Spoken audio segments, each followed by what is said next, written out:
శివుడికి మూడో కన్ను వేసేవాడు నిలువుగా వేస్తాడు, అడ్డంగా వేయడు, వేయకూడదు, నిలువుగానే ఉంటుంది. అది సరిగ్గా రుద్రాక్షకాయ ఎలా గగ్గులు గగ్గులుగా ఉంటుందో అలా ఉంటుంది అంతే. దాని ఆకారం కోసం రుద్రాక్షకాయ అన్నారు తప్ప నువ్వు రుద్రాక్షలు మెలిపెట్టి 16 దండలు వేసుకుంటే జ్ఞానం వస్తుంది ఎక్కడ చెప్పాలా?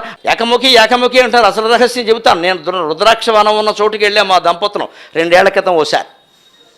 ఏదో తిరుగుతూ ఉంటే ఏకముఖిటి కదా ఏమన్నా ఉన్నాయా అన్నాను, ఊరికే అడుగుదామని. నన్ను ఎవరో దగ్గర బంధువు ఒక ఆయన పెద్ద ఆయన అడిగాడు. అక్కడికి వెళ్ళి ఏకముఖి ఉన్నాయా? అన్నీ ఏకముఖులే అన్నాడు. నీ ఇల్లు బంగారంగా, మీ ఇష్టం అన్నీ ఏకముఖులే అన్నాడు. అదేమిటన్నా? మొదట్లోనే ఇంజక్షన్ చేస్తున్నామన్నాడు. నమశివాయ. ఇప్పుడు ఏకముఖులు బాగా కొనుక్కొని మెళ్ళ వేసుకోండి. ఏకముఖి అంటే అర్థం ఏమిటో ఆలోచించండి దయచేసి. 2 ద్విముఖం, దానికంటే తక్కువ, త్రిముఖం ఇంకా తక్కువ, చతుర్ముఖి, ముఖాలు పెరిగిన కొద్దీ ఎక్కువ. ఎందుకని? ఈ సృష్టి మొత్తాన్ని ఏకముఖంగా చూడడం జ్ఞానం. ఇక 2 ముఖాలు 3 ముఖాలు ఎన్ని ముఖాలు చూస్తే అంత అజ్ఞానం. ఇదే ఆధారం.